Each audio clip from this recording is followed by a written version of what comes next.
Welcome to this explainer. Today we are diving into something completely wild. We're going to deconstruct a deeply dramatic concept trailer from a channel called Galactic Trailer. On the surface, it kind of just looks like a mishmash of pop culture sound bites. But if you look closer, it's literally a masterclass in how modern digital creators engineer tension and attention. So let's jump right in. I have lost friends, family, entire worlds. I will not stand by and watch it happen again. Wow, just listen to the sheer gravity of those words. That isn't just your standard casual opening, right? It's this profound declaration of intent. It immediately establishes an incredibly high-stakes, apocalyptic tone right at the absolute core of the source text. I mean, the speaker is clearly pushed to their limit, battered by unimaginable loss, and they are drawing a final line in the sand. Moving into Section 1, Echoes of a Weary Hero, a Survivor's Archetype. Breaking down those opening lines, you really see how the creator just thrusts us directly into the fragile emotional state of the speaker. The narrator is clinging to this tiny thread of hope, constantly telling themselves that their allies are still out there and waiting for me. But, that desperate hope is immediately undercut by this terrifying, totally paralyzing fear. What if I'm already too late? In just a handful of words, the text perfectly captures the psychological torment of a hero who is genuinely terrified their final effort might be totally in vain. And this brilliantly illustrates the literal escalation of past traumas. Think about it. In the past, we start with wars. Then, things recently escalate into invasions. And finally, the present reality is absolute total collapse. Worlds fall apart. The creator doesn't just tell us things are bad. They systematically build dramatic tension by stacking these catastrophic, universe-altering events right on top of each other. It really proves exactly what this hero has endured over the years. Which brings us to Section 2, a new kind of doom, unprecedented threats. So, after laying out all that historical trauma, the text dramatically shifts gears. It basically declares that whatever is coming now feels entirely different. And how does it convey that difference? Well, by rapidly name-dropping some massively recognizable titans. We get a direct address to a captain, we are chillingly told that the future belongs to Doom, and then suddenly, the king is brought into the fray. This is such a deliberate technique to instantly manufacture epic stakes. By invoking these heavy-hitting titles, the creator grounds us in a universe filled with recognizable figures, and man, does it elevate the tension instantly. Next up is Section 3, Duty, Death, and Afterlife, existential themes. Here is where we really dive into the heavy existential themes that just totally dominate the middle of the transcript. We are actually presented with two vastly differing philosophies on duty in the face of the apocalypse. On one side, you have the king's duty, which is incredibly bleak and final.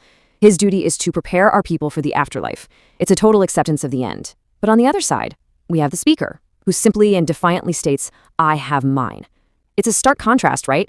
You have the absolute finality of preparing an entire civilization for death versus the speaker's vague yet utterly resolute personal mission to just keep fighting against the dying of the light.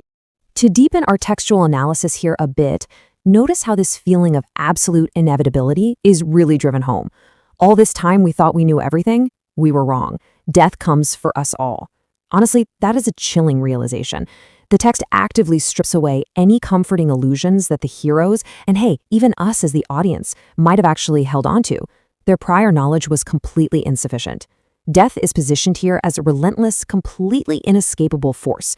It pushes the dramatic weight of the entire monologue to its absolute suffocating peak. Let's move on to Section 4, the dark side crossover, jarring genre mashup. Okay, brace yourselves for this one. Because just when you think you completely understand this grim superhero universe, listen to this quote. You don't know the power of the dark side. Wait, what? Yes, completely out of nowhere, we get this incredibly iconic sci-fi trope inserted directly into the narrative. You might be wondering, why do this? Well, internet creators deliberately blend completely different, highly guarded cinematic universes to just maximize fan hype. It is quite literally an algorithmic adrenaline shot. By ripping a famous line from an entirely separate space opera and just dropping it right into this superhero doom narrative, the creator shatters the fourth wall of franchise continuity simply to generate maximum excitement. And finally, Section 5, the call to subscribe, a structural twist. Get ready, because this is the exact moment where that carefully crafted cinematic illusion just spectacularly shatters. Let's actually take a second to think about the absolute absurdity of this formula. Step 1.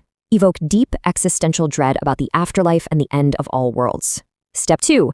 Introduce massive, multiverse-shattering crossover villainy with the dark side. And Step 3. Leverage all of that incredibly heavy drama just to say, so let's subscribe to Galactic Trailer. I mean, wow. The creator abruptly drops the entire apocalyptic persona and just switches to this transactional, highly conversational tone. It is a wildly anticlimactic pivot. All of that world-ending stakes building, it was literally just a vehicle to ask for a click.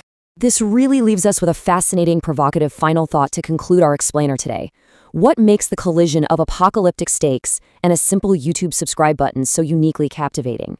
This drastic tonal whiplash functions as a uniquely effective, highly engaging piece of modern internet media culture. It leverages our deep emotional attachment to grand, mythic storytelling for one simple goal: to capture our attention in the modern digital economy. It's jarring for sure, but clearly it works. Think about how your own attention gets hijacked by these epic scales the next time you're just mindlessly scrolling online. Thank you so much for joining me on this explainer, and I really hope this gives you a whole new perspective on the true and